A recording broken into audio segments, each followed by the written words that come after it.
The only problem with Santino and Andy is this here podcast.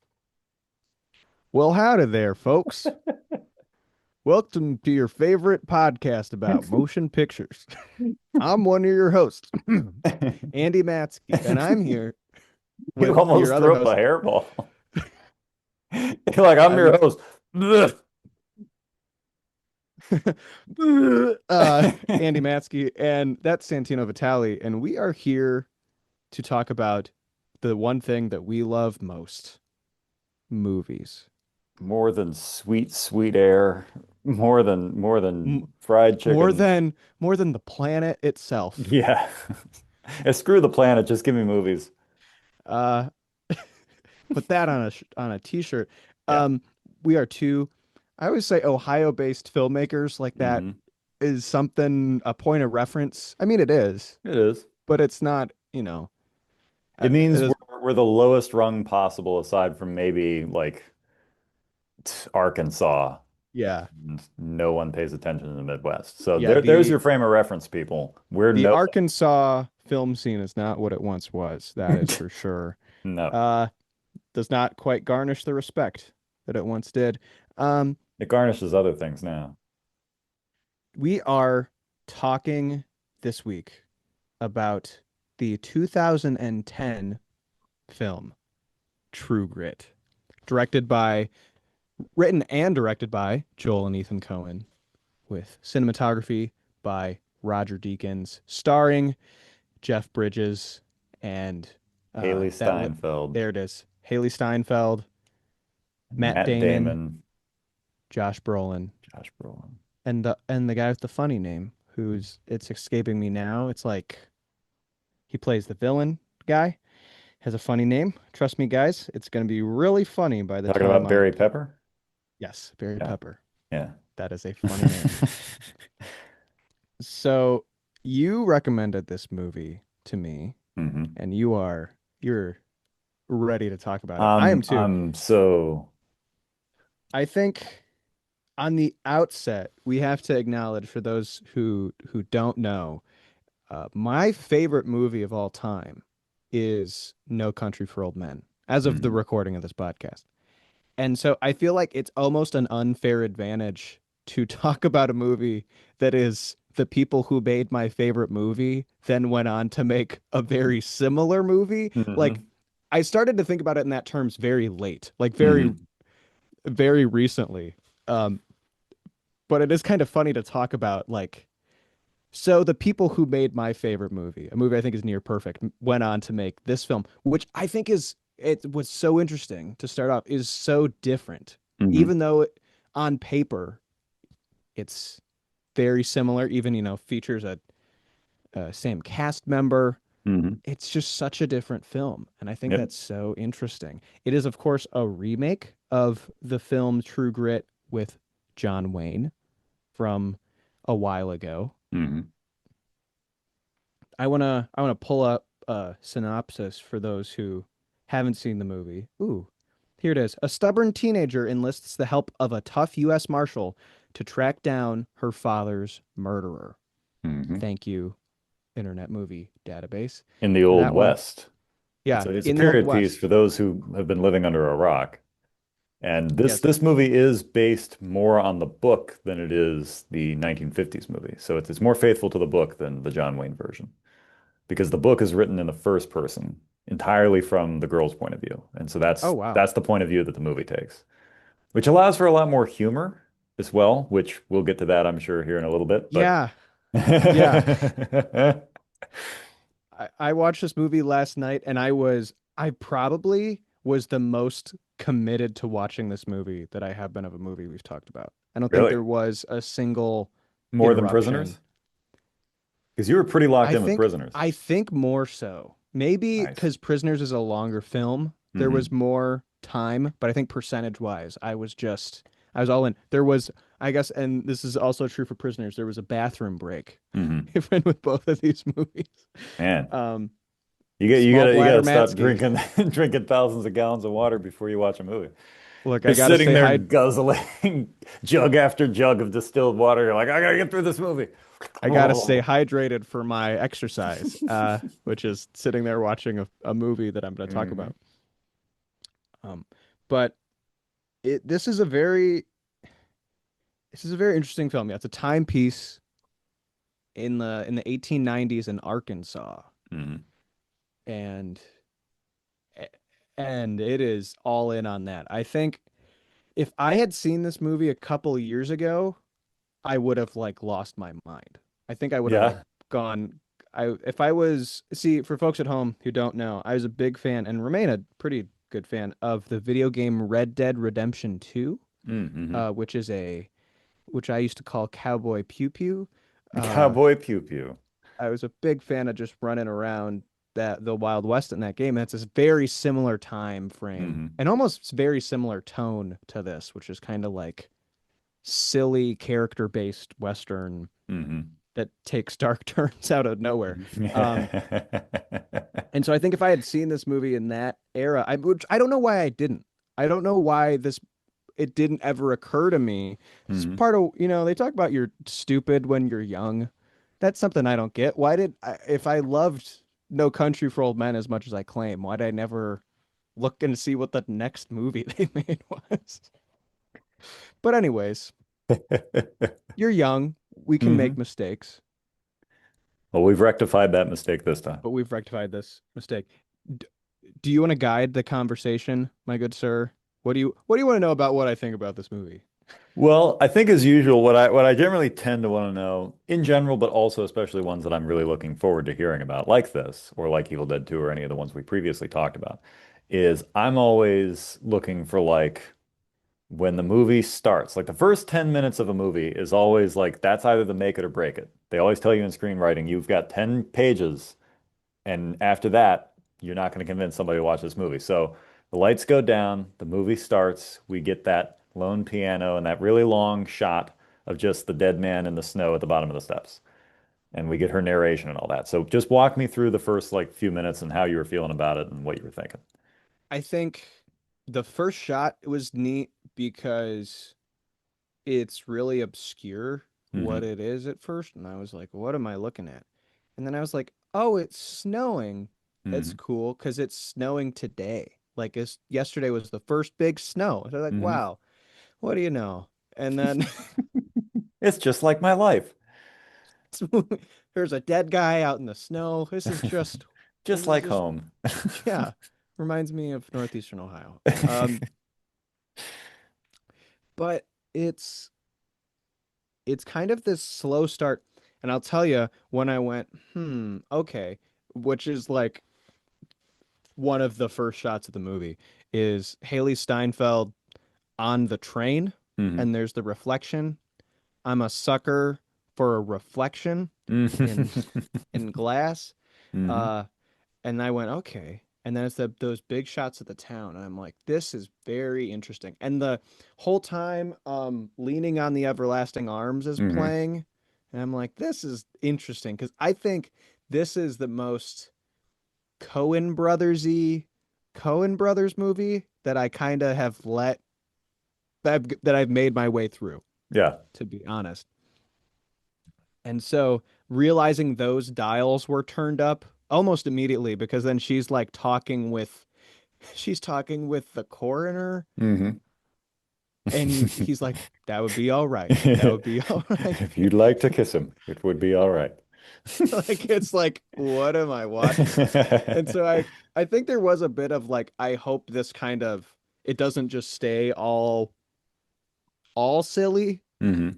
and it didn't. So I was like, okay, good. But I mean, I was pretty much in the whole time. I Hmm. thought Haley Steinfeld immediately like captures the screen Oh and the yeah. audience's attention, uh, which is really impressive.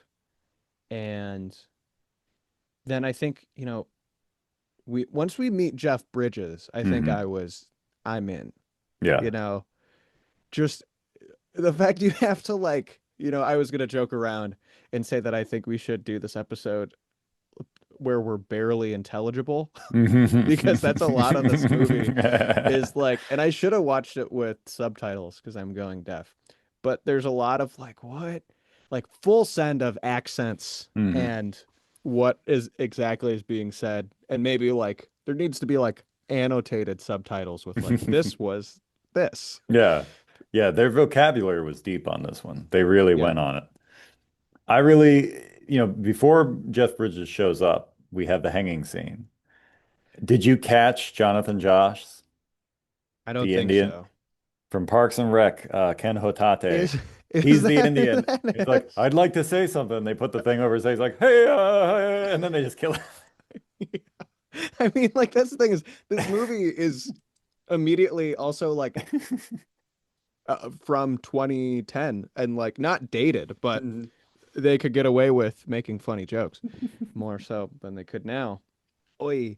But it yeah, the it's a very funny and like the one guy who's about to get hung gives that like whole speech of Yeah. like I hope my kids don't Yeah. turn out bad, but it's Hmm. like this dark twisted thing.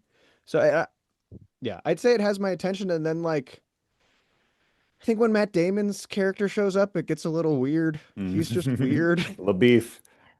He's Oh, just LaBeef.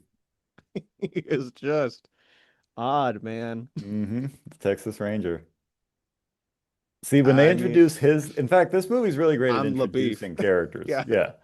Because no matter whether that character is a lead or if it's just a one-off, it's like you remember that character intro for the rest of the movie. And when Jeff Bridges, we don't even see him when he's first introduced. He's in the John. He's taking a dump. And he's like, I have prior business. Be at it for some time. It's like, it's great stuff. The one thing that really strikes me about the dialogue in this one, which is makes it immediately disconnected from modern speech, is that there are zero contractions. Not a single character uses can't, won't, don't. Hmm. It's all I will not, I shall not, I have not, I do not know this man. I must sit here and think of how to better my position, decide what I must do. Like it's so weird, the way of speaking in this movie. And it immediately sets it apart from anything I think I've ever seen.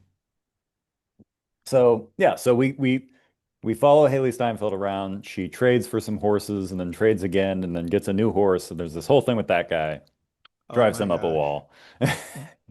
She calls the horse Little Blackie. Little Blackie. And I anytime that was said, it's not supposed to be funny every time it's said, but every time that was said, I really laughed. Yeah. And that's just me, guys. I'll be honest. Yeah. Oh my gosh, her brother's little Frankie. Little Frankie. That was also really funny. hmm I'm a sucker for little. Little this person or little that. Yeah. Yeah. I had a feeling because I rewatched this Saturday. I've seen this 3 times now. And I rewatched it Saturday night. And as I was watching it, I was like, wow, I forgot how funny this movie is. I'm like, Andy's gonna love this. I also remember for a split second thinking either Andy's gonna love this or he's really gonna have the wrong expectation going in and it's gonna like ruin it. But Yeah. I think you had the right expectation going in. And so we get our team together. We get LaBeef and we get we get Rooster and we get Haley Steinfeld and we're off to the races immediately. Yeah. And we get that moment where she crosses the river and then comes over. And so we've got this constant tension between all the Yeah. characters, which I think it adds not only to just the conflict and the drama of what's going on, but also you're just kind of like, what are we doing? Like what is She's somehow Haley Steinfeld's character is a 14-year-old girl who talks her way into everything, but yeah. not in like the annoying way we're hmm used to. She's just we've become accustomed to, but she's just smart Yeah. and can like mess with everybody enough to talk them into things. hmm Well, and she'll intimidate you with a writ of replevin. Yeah. Yeah, I had to Sh- look up what that is. It's I like don't, it's a hey, French enlighten root us. word. It's the French root word is like replevier or something, and it's just to re to just to retake something. And in legal terms, it's just that you're something that's wrongfully withheld and you're going to get it back. She's going to get Yeah, a writ of replevin. she's just so smart. She was homeschooled before it was cool. hmm And so she's constantly like talking Jeff Bridges' character, which is he's a U.S. Marshal, Hmm. into tracking down the man who killed her father, who's in this Indian territory. And she's also like constantly getting uh LaBeef and him to like stop fighting, but Hmm. also then they inevitably part ways because of the Civil War, like Hmm. issues with that, which that's recent enough memory in the time of this film. It's kind of And funny to see like politics be like a divisive thing from history, which we always knew it was, but it's just kind of funny when people are talking about old politics and you're like, you have to do this quick Rolodex in your mind and go, oh, yeah, because Rooster would have been with the Confederates and he would have, so and so would have been from the yeah, North. And so there's this whole thing here. It's like, okay, I get what we're talking about now. yeah, I you definitely have to go, oh, okay. Hmm. And then they split ways. And I don't know, then it's Jeff Bridges' character and Haley Steinfeld's character going through the woods of Arkansas looking for the man who shot her father. And it's just it's so funny. And this like they balance each other out really well Hmm. in a very like kind of genius way. Like they come across that body hung up in the tree Hmm. and he's like, climb up and find like find out who it is. I might know him. Before that though, they're Hmm. at the like trading post and Hmm. Jeff Bridges' character keeps knocking off the Knocking those kids. Indians. The He just kids keeps off. kicking those Indians on the ground. He kicks these Indians off the like just the porch that they are. He like kicks them off like three times. And it's really funny. Yeah. And I don't know why. It's just really funny. It's Yeah. unexpected, and you're just like, why is he so mean? But Yeah, it's funny. it's unexpected and unexplained. I'm pretty Yeah. sure it's not. It's just what he does. He messes with Mhm. these kids. Not even messes. He like He just kicks knocks him them off. down. Yeah. And they fall really hard on the Hmm. ground. I love that. And I love once they trade with that guy and he takes the body away. And then they're like, oh, we're being followed. We're gonna sit here and wait. And so they wait in the snow. And the bear man shows up. Yeah. This might be the second. Forrester? Yeah. The name's Forster. I have medicine. Do any of you need medical attention? He's such a weird dude. Like, he might be the second weirdest character in the movie. He shows up with the same body. Yeah, he traded with it down the road. He said he came by him honestly. I have taken the teeth, but I will entertain offers for the rest. It's like, what the heck, man? What is going on? Such a weird character. You're like a traveling dentist in a bear skin, and you talk like you've never talked to humans ever in your life. Super weird. There's just a lot Yeah. of moments like that, man. There's just a lot of Yeah, moments. this movie's filled with that like great scenes of dialogue Hmm. and interesting characters. And I mean, it has for a Coen Brothers film and like coming off of No Country, it has like a very straightforward plot. And I think that Yeah. really helps is it's just from point A to point B. Yeah, here's what happens. They're going looking for this person and they they're with this group of people, the group separates, the group comes gets back together. It's that's all that's going on and that gives you the freedom to be able to meet these great characters, you know, in No Country. You meet some characters kind of like that, but it's few and far between, Hmm.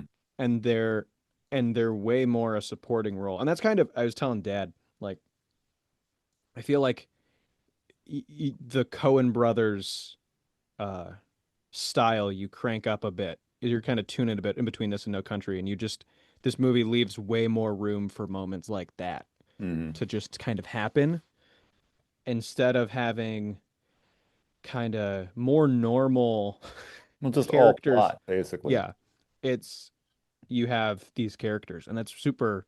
I don't know.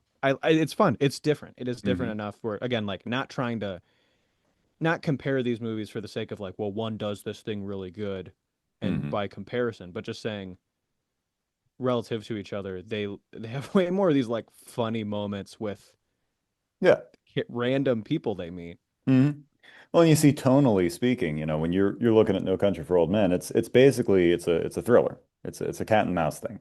And then you look at this, and again, going back to the book on which it's based, when you take everything from a child's perspective, that immediately makes things way funnier and way stranger, and like because kids are gonna just kind of see things a certain way. And so to have this whole thing from her point of view really amps that up and it allows things to be weirder.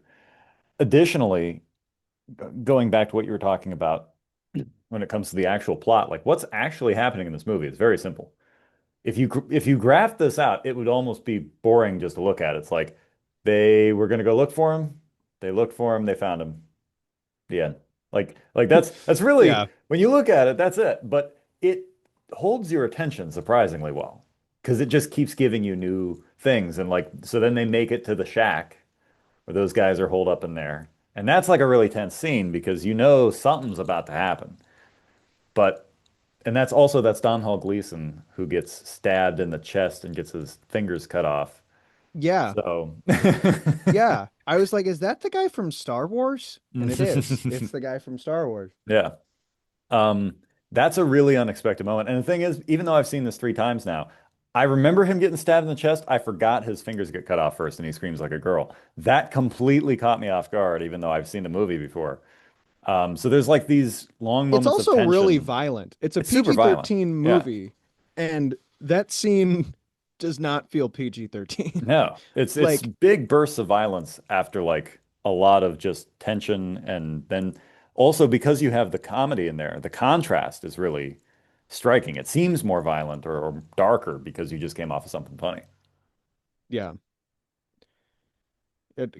It is this moment where it's like, oh wow. You get a real sense of how tough the Wild West really hmm is. And you get a sense of the stakes too, because largely up to this point, they really haven't run into any serious threat. They've just been Yeah. kind of walking around. They saw the bear guy, they saw a dead guy, but this really ups the stakes in the movie. It really ratchets us up, and you go, oh no, wait, we can all die. Like this is a thing that can happen. And there's a girl out here, like she's not in a good spot. Yeah. Like she's at risk because of her own actions, hmm right? She's put herself in a real pickle, and then the gang shows up, Well, which that first scene's LaBeef super shows cool. up. Yeah. Well, And then the gang. they stake out the place because hmm they know that the outlaws that um, Jeff Bridges is also looking for are going to come to this cabin, and so they stake it out, and then LaBeef shows up and screws the whole thing, Yep. and then the outlaws come riding in, and there's a big fight, and somebody shoots LaBeef. Yeah, I'm not entirely sure who. Yeah. I don't think they ever really show it, but And he bites his tongue. yeah, that's an amazing moment.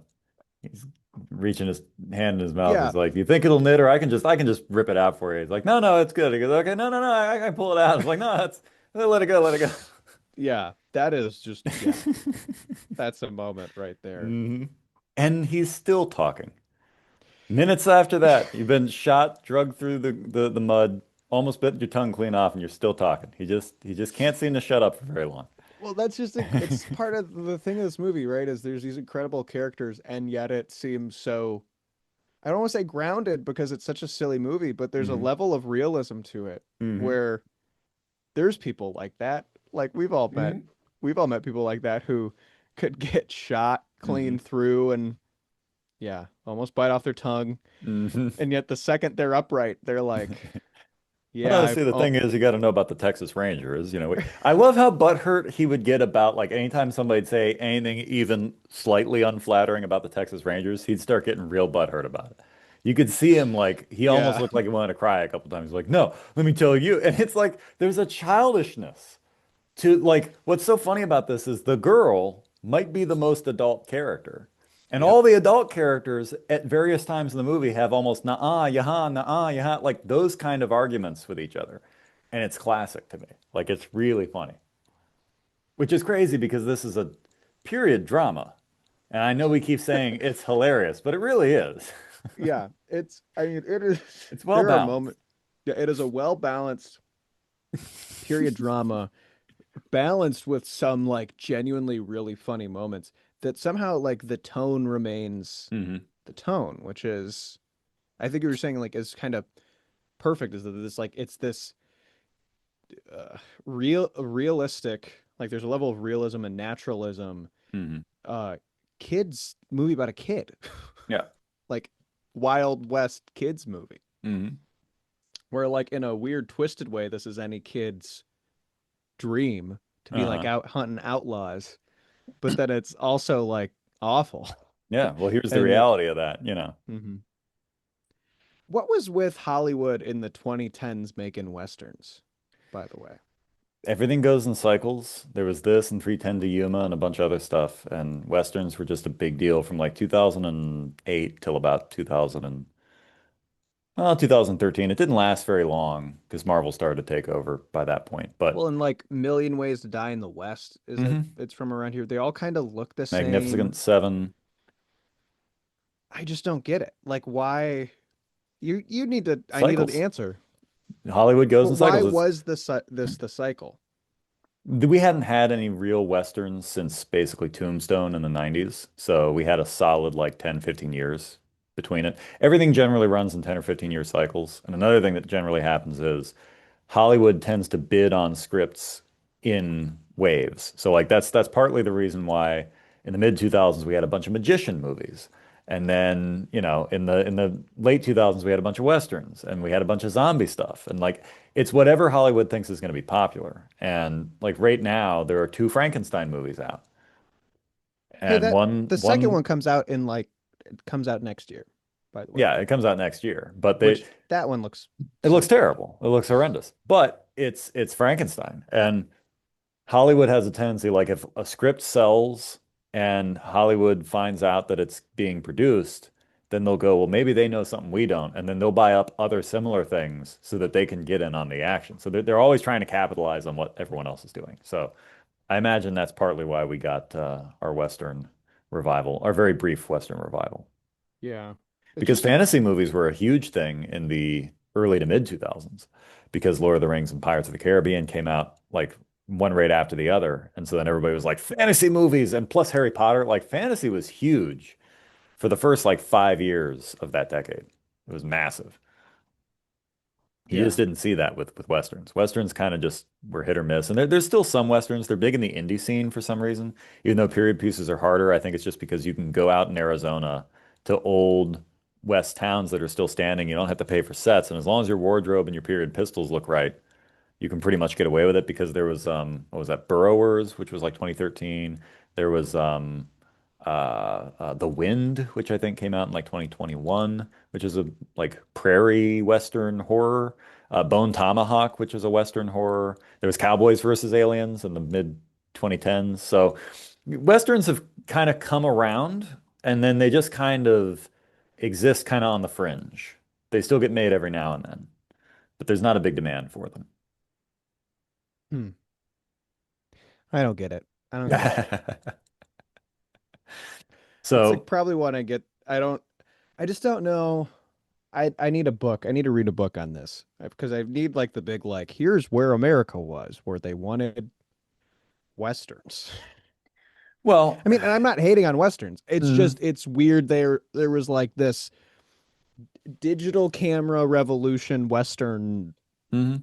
flat bland western thing, which this movie isn't necessarily that. Mhm. But Well, you also, I think you said part of it at the beginning of this, which is Red Dead Redemption was a big deal at the time in video games. So Westerns are popular in video games, which is a different form of media. So again, Hollywood's going to go where the money is. There are certain benefits to doing Westerns. Shooting in Arizona and other places have certain tax benefits that are good. So it makes sense from a commerce perspective. And again, everything goes in waves. And that was also like right around that time, the housing market fell apart in 2008. So Hollywood stopped taking risks and they went, we need a surefire thing. And that's when superhero movies became the go-to for the next 15 years. Because prior to that, Hollywood take massive swings, massive risks mhm. on things. And another part of why that doesn't happen anymore is the home video market went away. The minute we had streaming, Now you've got a problem. See, like what used to happen, and this is probably something you already know, but for the benefit of the two listeners, the two and a half listeners right now, um, the home movie market used to be the thing that would give failed box office films a new life. Like you could make a movie for 60 million and it could tank at the box office. But then when it came to home video and DVD, it could get a whole new life and it would make its money back and then some through those sales. So studios would take big risks. That's why medium, like mid-budget movies were a big thing from like the 80s and 90s all the way through until the late 2000s because everything just kind of would even itself out. It would all just work out. So you could make a movie for 45 million, which means that with your advertising costs, you actually have to beat about 80 million. And if you didn't do it, that's okay. We'll sell DVDs, right? There was a backup plan. Once you got streaming by 2010 and Netflix and everybody started doing what they were doing, the home video market dissolved. And so now it's like this thing either makes all its money at the box office or it never does. So you add that on top of the housing market, Hollywood becomes risk averse and they no longer, they just take the thing that works, which is IP and comic books. And they've been grinding that into the ground for the last 15 plus years. And now comic book movies are starting to fail and the economy is still crap and there's still no home video market. And the streaming wars have kind of like cooled down a bit and there's some clear winners. And now they're like, now we really don't know what to do. What's going to make us money? And so this is why you see a big separation now. There is no mid-budget movie anymore. Movies are either less than $1 million to like $20 million or 25. And then there's a gap, and then it's like 80 million plus over here. And that's it. You never get anything in the middle. And the few things that have been mid-budget that have come out in the last 5 years have tanked. And so Hollywood went, Hmm. nope, we're not going to do that anymore.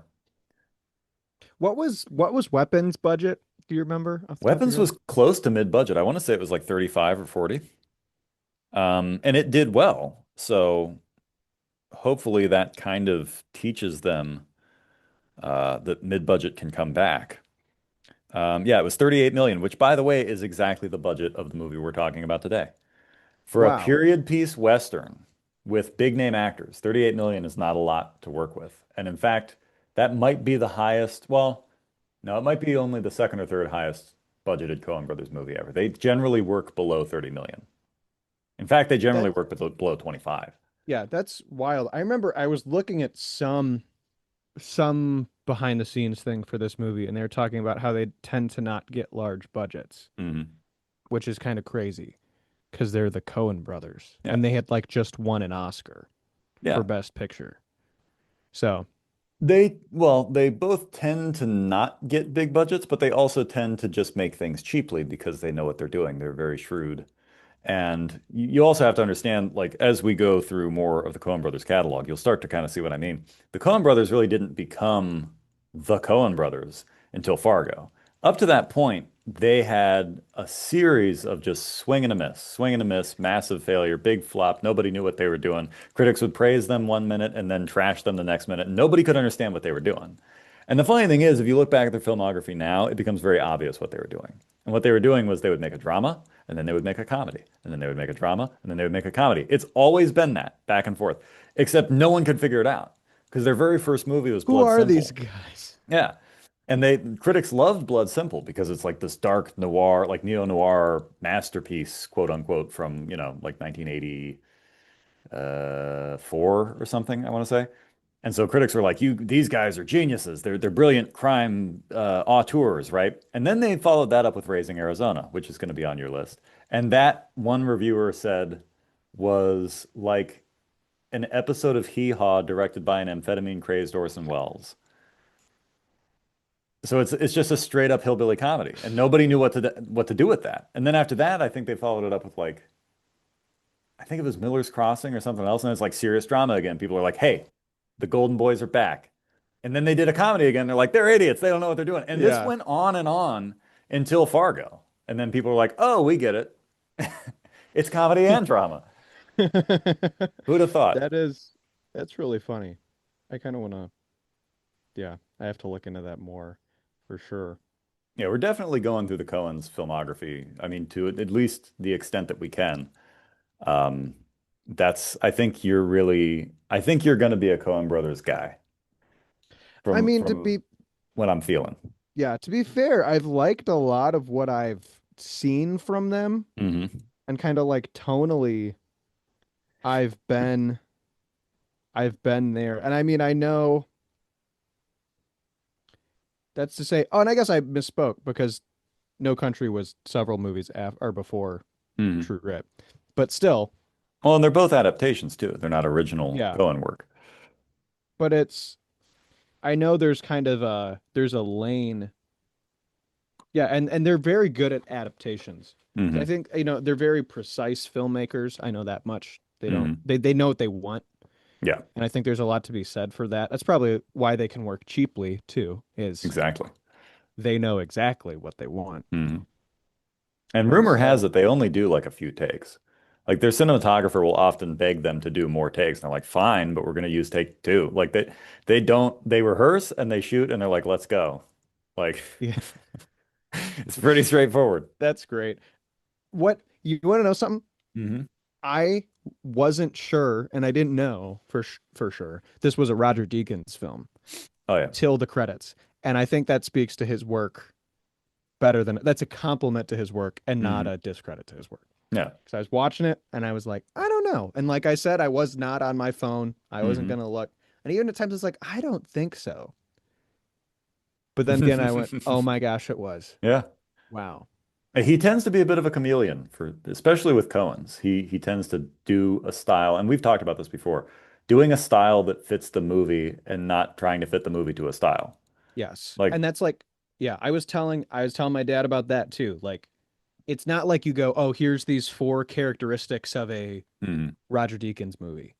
It's like, no, it fits what the movie is. mm, And even like style, like tonally and stylistically, the differences between this and a very similar movie of No Country, mm, you could, if you showed those movies to somebody who had no idea, mm, they very well could guess or could would guess that there were different people shooting those movies. right. I think.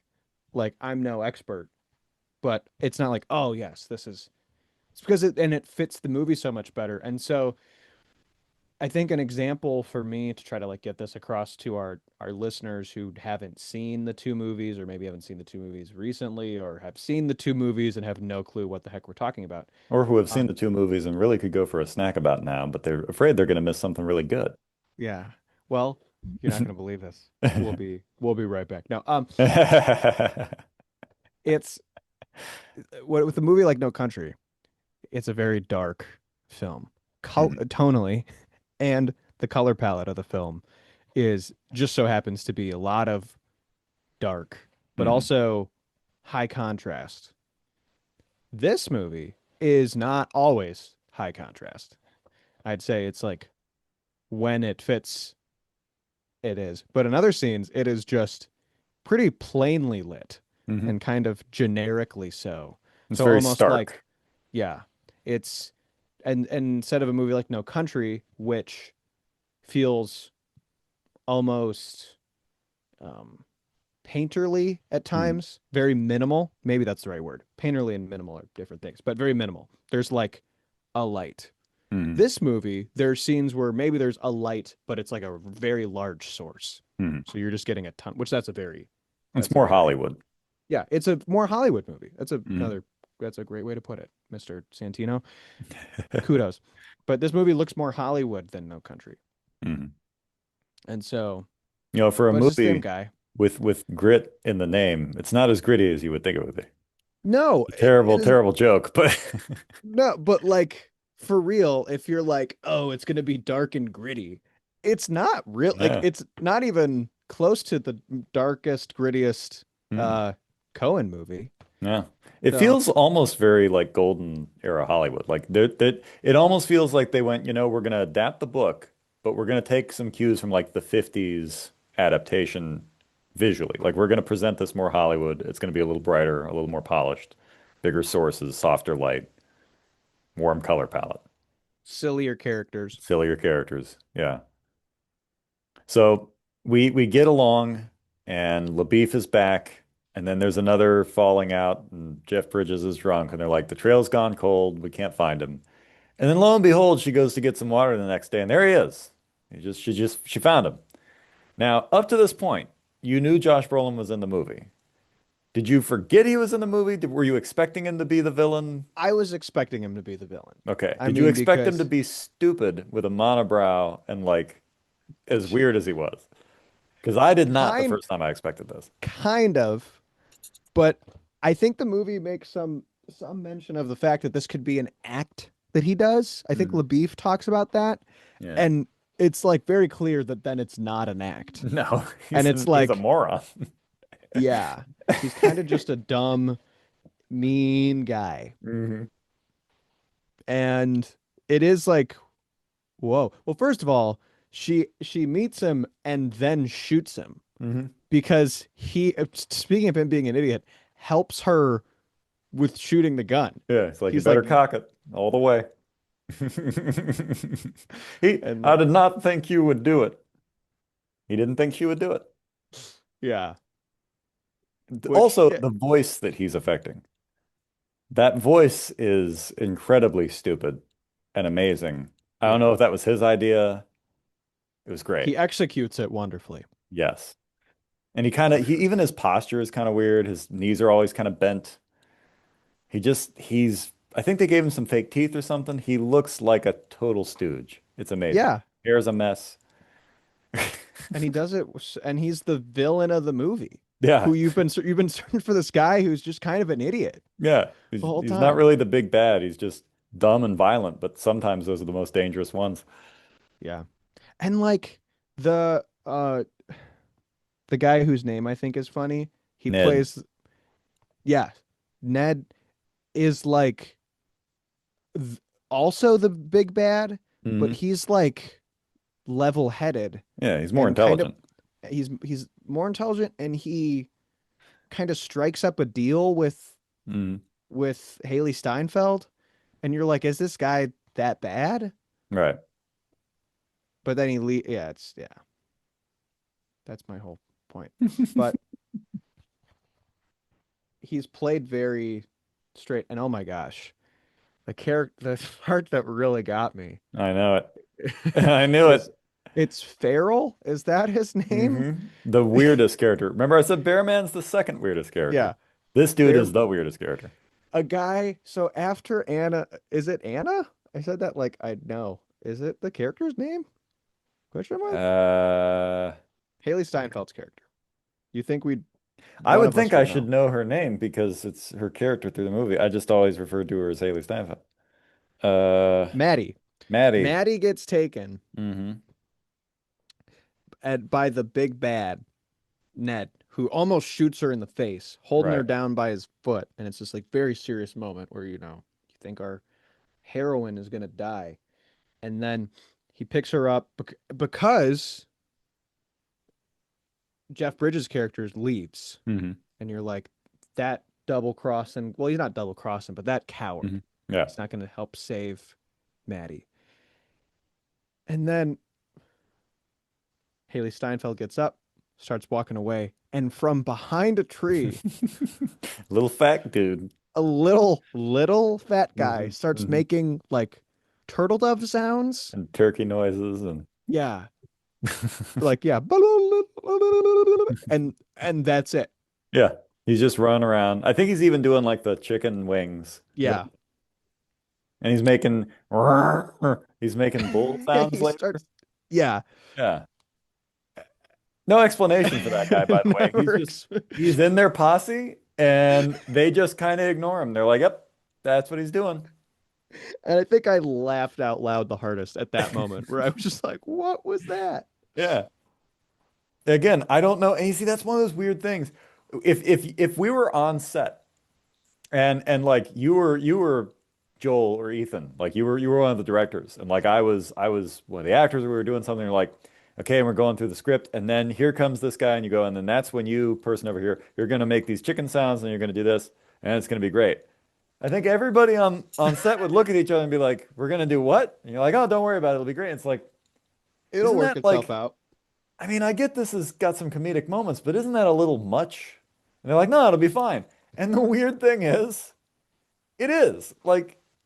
it's somehow not too far. It's somehow too far and not too far at the same time. You're like, this shouldn't work. It should break the movie. You should be like, come on.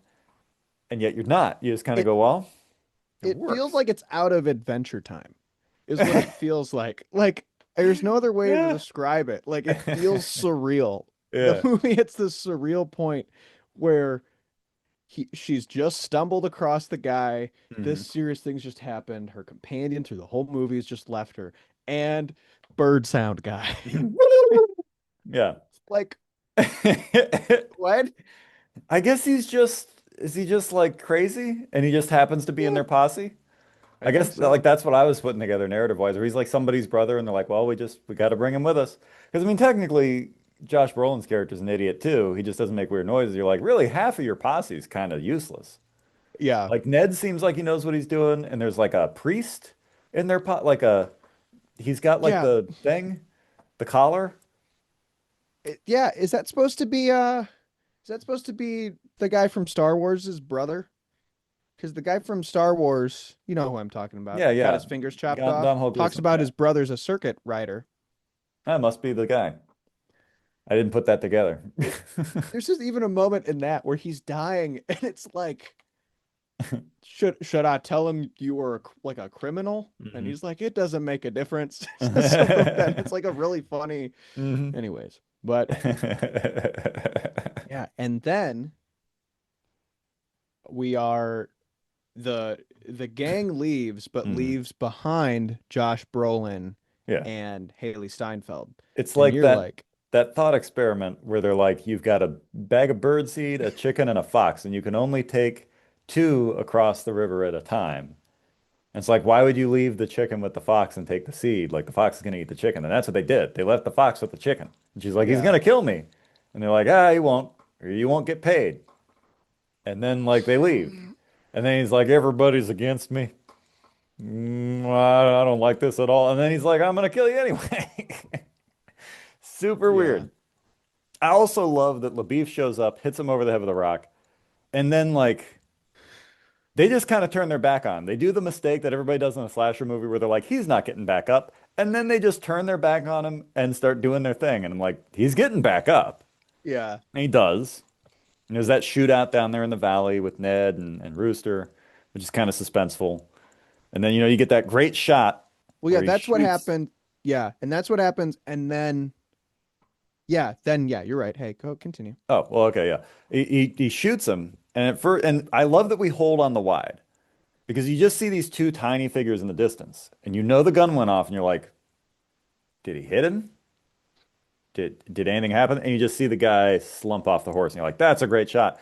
And the minute that happens, and she's like, "Oh, it's a great shot," he's like, "Well, the sharp scarbine is really a pretty precise weapon." He starts immediately going into that Texas Ranger crap again, and then he gets knocked over the head, and now we're into the climax. And Yeah, and Haley Steinfeld grabs a gun hmm and shoots Josh Brolin again. yeah, And and just as sends him off a cliff. just as Josh Brolin goes careening off a cliff, Hmm. she falls back Hmm. because of the recoil of the firearm Hmm. into a pit. Yeah, pretty deep pit too. And it's like, dang.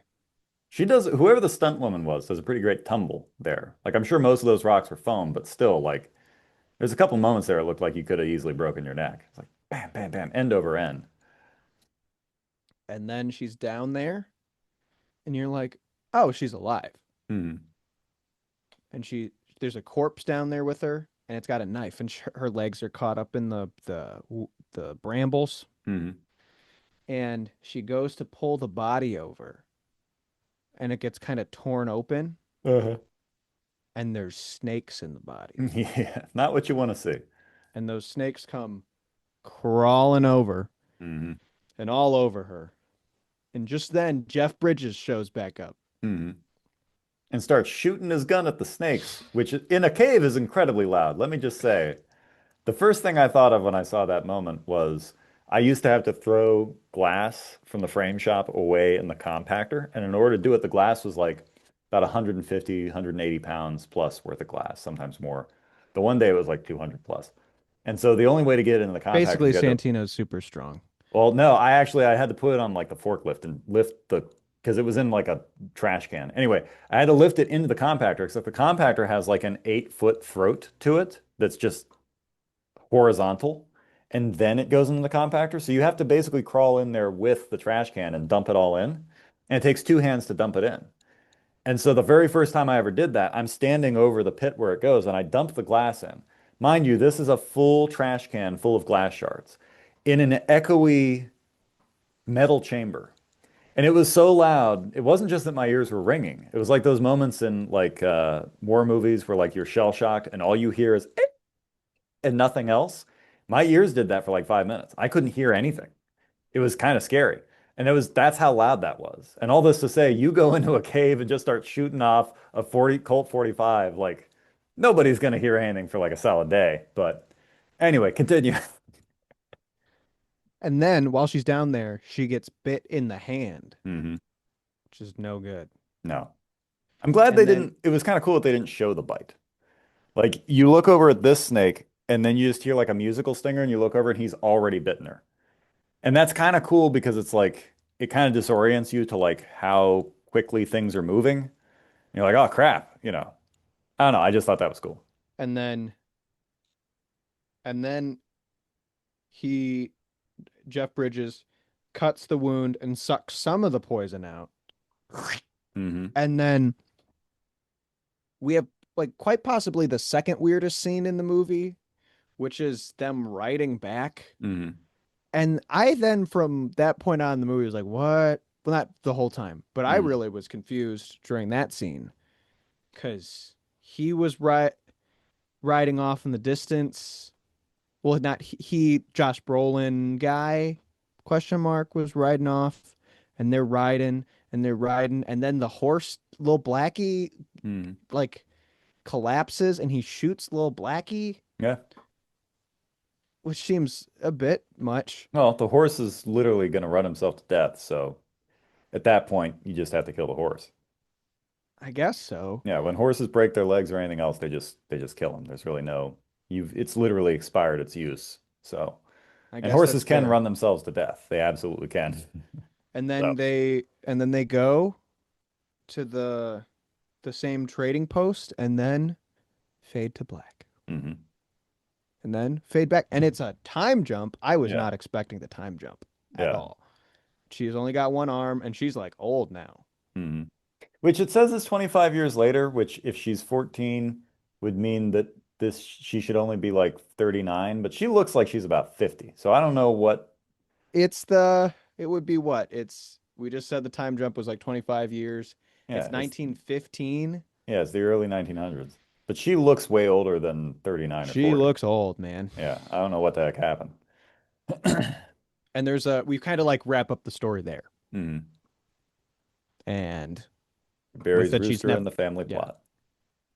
yep. Oh yeah, and She's like you said, she's never married and never married and she's got one arm. got one She's arm. got one She arm. lost the arm. And that's the end of the movie. hmm So there's your summary reaction hmm to True Grit. So, how do we feel about that 32-piece set? I I can tell mean, you liked it, but I liked it. hmm I don't quite know. We always say the E word. Is it any expectation? Expectations Oh, an okay. E, right? Yeah, Um, expectation isn't he? we always drop the E word. I don't know what my expectations were for this movie, hmm but I enjoyed it. I was pleasantly surprised. I liked it. I did definitely like it. I think when it comes to my thoughts on it, um, I like the tone.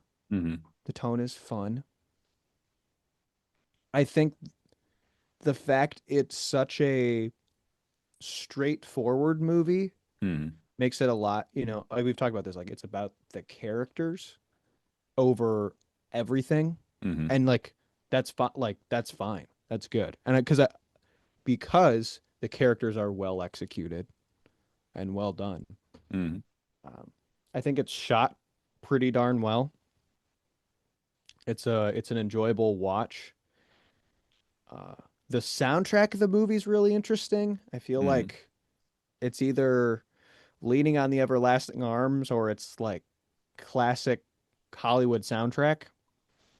I found that interesting. I think when movies do that thing where they just repeat like a song, it can either really work or it can get a little annoying. And I Hmm. think personally this got a little annoying. Yeah, that wouldn't have been my choice. It's not a bad choice, but I don't think it's exactly the right choice. Yeah. That particular track. Because also partly because that particular track for me is cemented as belonging to Night of the Hunter. So this kind of feels like it's not, I don't know, it feels like it's borrowing from old Hollywood, which that's I think their point. But yeah, I could have done with something different musically, but I don't I think it don't think it ruins it. But Oh no. Oh no. Not at all. I like the characters. mhm. I mean, I wish we could spend more time with probably each and every one except Matt Damon's character who would just talk us to death more. LaBeef. Um, LaBeef, I we love had a that it's good not one. LaBeouf either. It's LaBeef. Like it's we just went there with it. We went, what's Yeah, the dumbest way we could do this name? How about LaBeef? yeah, it's so good. But uh but beyond that, I really liked it. I don't think this is like a earth-shattering Hmm. watch, but I really enjoyed it and I would easily return to it. I don't know Hmm. how much we want to wrap this up here now, but before I get to a rating of any Hmm. kind or anything like that, but I mean, I think we're in a pretty good spot for that. I'd say that the only point that I think is kind of interesting to make, and I think we're going to make it a lot, and we have made it a lot, is to piggyback on what you were saying about character. Is that I think Martin Scorsese has a quote that goes something to the effect of like, nobody really remembers plot. Nobody quotes plot. They quote lines because it's from characters. So everybody needs character. And the things in your life isn't a perfect narrative, but you remember the people in it. So a movie, some of the best movies are generally ones that are more focused on character than they are plot. And this is like the fourth movie or maybe even fifth movie in a row that we've seen where we've both kind of said the plot is incredibly simple. Like I said that last week with like Planet of the Apes, yeah. and like before that, it was Napoleon like, Dynamite is a right, was just happened too. yeah, and Evil Dead 2 and Nightmare on Elm Street are both very straightforward plot wise, and not that there's a lot of characters necessarily in Evil Dead 2 or Nightmare on Elm Street, but Napoleon Dynamite and this both have, which is a weird thing to say in the same sentence, but they both have some really memorable characters. So just a fun little aside there. Well, and I also think what you must be noted with this, and it's not a negative point, Hmm. is that this is an adaptation, Right. right? And in a sense a remake of a movie that's already been made, but also like you pointed out, and from my understanding, way more an adaptation of the book than of the as it is a strict remake. But just how that seems to happen, I find really interesting. I don't Hmm. know that the a lot of the best movies and a lot of enjoyable movies start as literature and then Hmm. kind of work their way into the silver screen Yeah. is just an interesting idea. Kind of shows how if a good story is a good story, it'll work. Hmm. But it really does feel like the best that cinema has it it is when it is adapting, which I just find so interesting. Often. I mean, you can also say the same thing for a lot of plays and just a lot of original works as well. It kind of goes all over the place. I mean, for goodness sake, speaking of adaptations, you've got Shrek, which was maybe one of the worst books ever and spawned a multi-million dollar franchise. And then you've got Pirates of the Caribbean, which was just a crappy ride, which had no story. And you ended up with an iconic modern classic trilogy. We're not going Yeah. to talk about the other movies, but Maybe it's just, we talk about a lot. I mean, and I'm spitballing here, but we Mhm. talk a lot about the idea that there are no original concepts, Right. and maybe it's it's a very direct way we see that. Hmm. When it comes to, and I think Pirates is like a crazy good pull, right? Where it's technically based upon this thing, but all that thing gave it was like the starting ground and maybe a Mhm. couple gags for the first movie. You Yeah. like took care of your throwaway jokes, Hmm. but you need to start somewhere. Hmm. And when you start with something good, you can at times end up with something really good. It Yeah. just because you start somewhere good does not mean you're guaranteed Hmm. anything good.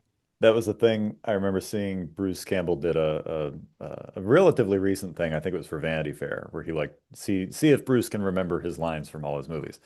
And there was a really random line, and he was able to remember it. It was from Congo, and Congo's like a notorious like it's pretty dumb and kind of a. I think it was even a flop. I never actually saw the whole thing, but what I saw is not that great. And he goes, "Well, let's play a little game."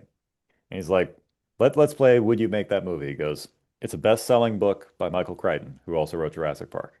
He's like, it's going to be produced by like Steven Spielberg. It's going to be the same guy who lends like I forget who the heck it was, but like some Hollywood A-lister who lends like a big Oscar-winning movie, and then this and this and this, and then starring so and so. Like I forget, it was like a massive list. It was like 10 people of just A-list, A-list, A-list, Oscar, Oscar, Oscar, right? And he's like, so would you make that movie? And the person interviewing was like, yeah. He goes, well, congrats, you just made Congo. He goes, so on paper, things can seem Yeah. like a really great idea. He goes, you can still F it up any way you want. You can still completely screw this thing up. It's not going to necessarily go the way you want it to if you get the wrong people in the driver's seat. Yeah, Too that is many just egos. I mean that is just the way it goes. And I think the list for examples like that just keeps growing. And I think I Hmm. mean we've talked about superhero movies Yeah. and that's almost every single franchise at this point. I mean, not even franchise. I mean, like character Hmm. series has kind of gone that route where, wow, on paper, this should be incredible, but what Yeah. comes out is slop. Hmm. And that's no slam on any one particular filmmaker, with maybe a couple exceptions. There's maybe a couple who it fits, and Hmm. it's all their fault. But Hmm. like, what are you gonna do? Yeah. So that's so my rating. Yeah. My rating for this movie, I've thought a lot about it, and I did some research on other films we've rated for this show, so I feel Right. like that I'm rating it appropriately. I feel like I would land this movie at a 7, Hmm. which is our threshold for modern classic, Yeah. kind of like right in the gate. Hmm. I'd put it anywhere, and I'd get your mind out of the gutter. I'd put it anywhere from like a 6.9 to like a 7.5, depending Hmm. on what I feel about the movie. But I'd Right. put it confidently. And like the 6.9 is like probably at its weakest and at its strongest 7.5. Right. Because I've rated other movies on the show like sixes and 6.5s that sixes, I don't like it. I Hmm. or like I kind of like it and I think it's well enough made. Hmm. It's got redeemable qualities, or it's just a B movie that has a lot of my heart.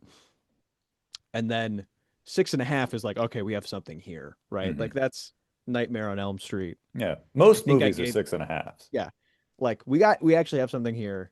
And then 7 is like we start to enter the threshold of how much am I taking this movie with me? Hmm. I think that's when the movie starts to give back.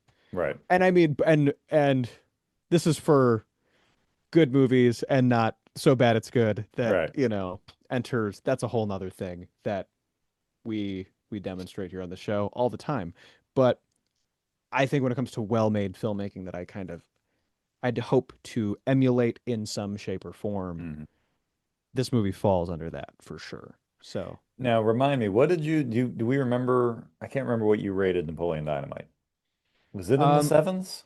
I could look that up right now. I don't think I rated it very highly, believe it or not. See, I have a memory that I thought that you rated it way higher than I thought you were going to rate it. So now I can't remember. I was just curious. Um, but no, you're right. Anything above a 6 point, anything a 6 or over is a watchable movie.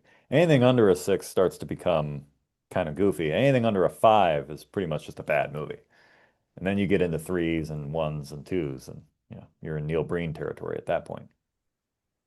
But yeah, this one is definitely modern classic territory for sure. I can't hear you. Oh, you can't hear I me messed anymore? something up. I can't hear you. Um, Ladies and gentlemen, we're huh. having technical difficulties.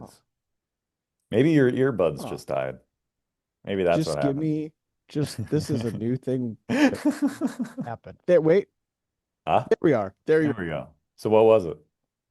I still don't have an answer because I Yeah. got distracted by the fact I couldn't hear you.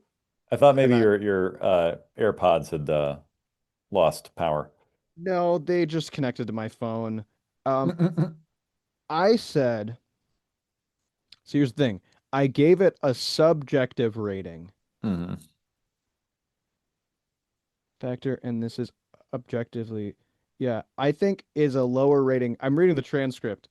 I gave it a 5 or 6 objectively, Right. Napoleon Dynamite. Well, yeah, because it's not necessarily a well-made movie.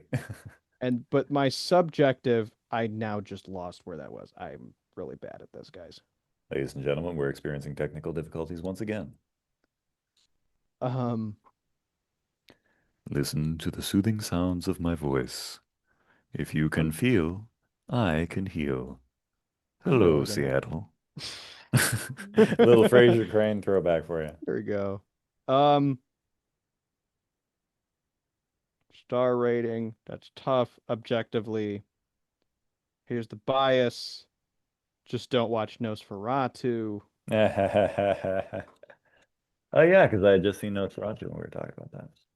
I don't know if I ever said subjective. Hmm. Probably like a 7 or 8 as far Okay, as enjoyment goes. there we go. On the enjoyment star rating, Hmm. I gave Napoleon Dynamite a 7 or an 8. Okay. I would say that's a fair reflection, even in comparison. Hmm. I think because I don't know, a Napoleon Dynamite is like I'm I'm laughing a lot. Um, Hmm. but I think as far as well-crafted movies go, Hmm. objectively, Yeah. True Grit's objectively 7.5, Hmm. 7.25. Yeah. An enjoyment factor, it's also a Hmm. 7-ish. Yeah. So Yeah, fair enough. Yeah, I think I can't remember what I rated it. I don't have IMDb in front of me, but I think mine was like I want to say it was like an 8, maybe 7.5, something like that. So it's right around that same mark, I think. Now, the all important question, the question on everyone's lips, they're chapped lips. Yes, they're chapped lips. Does Phil feel lucky? What, if at all, does this movie have your heart? I'm I guessing think it no. could. It could. It could, but not right now. Okay. Again, I think if it had been at the right time, it Hmm. would have. But I don't know if right now is the right time, and it might grow on me. Hmm. It probably will. Coen Brothers movies have a tendency to do that. The more you see them, the better they get. They So have repeat watchability. I'll keep you all posted. Hmm. Characters and moments in this movie have my heart. I think Farrell has my heart. Woo! So, but that's it. And for yourself, your heart? I mean, I feel like this is another one. I think we're in agreement here because I'm right on the edge of it. It's not my favorite Coen Brothers movie. It is my favorite version of this story, and it's my favorite Western, hands down, because I'm not really a big fan of Westerns. But I don't know if I would say it has my heart. I think it comes very close. And like you said, there are moments. There are other Coen Brothers works that do, in fact, have my heart, and we will get to those, namely Big Lebowski, which is, I don't know when we're going to get to that. At some point this year, we're going to get to it. But I think Dang. I may have to even, we might just have to watch that one together and then talk about it. Because I'm so amped to see how that goes that I'd like to be in the room for it. We can make that So, happen. We can make that happen. We haven't seen each other in person in a bit. I've been yeah. thinking about that. Um, so it comes the time in the episode where I tell you what you're gonna watch Mhm. next. I told you what to do. Now you tell me what to do. Now I tell you what to do. Yeah. I think, and I'm almost making this decision you know, In real in time. real time. I can But see it I in your think, eyes. and I'm thinking I was trying to think of the word I was trying to say and not the movie. Hmm. What's like when you do something like on a whim? It's a really Uh, simple word. uh, It's been a you long just, day. you just like, it's just you do it on a whim. I can't think of a better, like, you just do it. You I'm just, pretty much doing this on a whim. okay. I want you to watch the film Troll Hunter. Okay. Yeah. I've never seen that. Troll Hunter. I'm gonna warn you, Hmm. and I know we do this at our own discretion. Hmm. It's a It's slow burn. okay. So that means it's going to be slow and it It's is slow. subtitled. It's slow is what I'll Yeah. say. Slow and subtitled, but at least there's But trolls. let it let it be would be my Hmm. initial thing. Okay. My my quick defense of the film. But Troll Hunter, I really I was batting around some other ideas, but this one I think would just be fun Hmm. at the end of the day and would probably give us some stuff to talk about. And well, I definitely will give us stuff to talk about that isn't just I think it's enough in your wheelhouse that we'll have Yeah, it might capture some interest. So that works. Well, that's what we'll do. And this has been us. We've been show. You have been listener. I don't know. email Santino. Wait, no. No, no. Email Don't email me. email only problem with Santino and Andy at gmail.com. There you go. Uh, I'm just going to keep saying that till it happens. Hmm. Uh, to our two fans, we really appreciate you guys. Hmm. Andy of Andy of the future, if you've made it this far again, look at you go. Uh, this has been our discussion about 2010's True Grit Hmm. for for the people of America. I'm Andy Matzke, Signing off. signing off.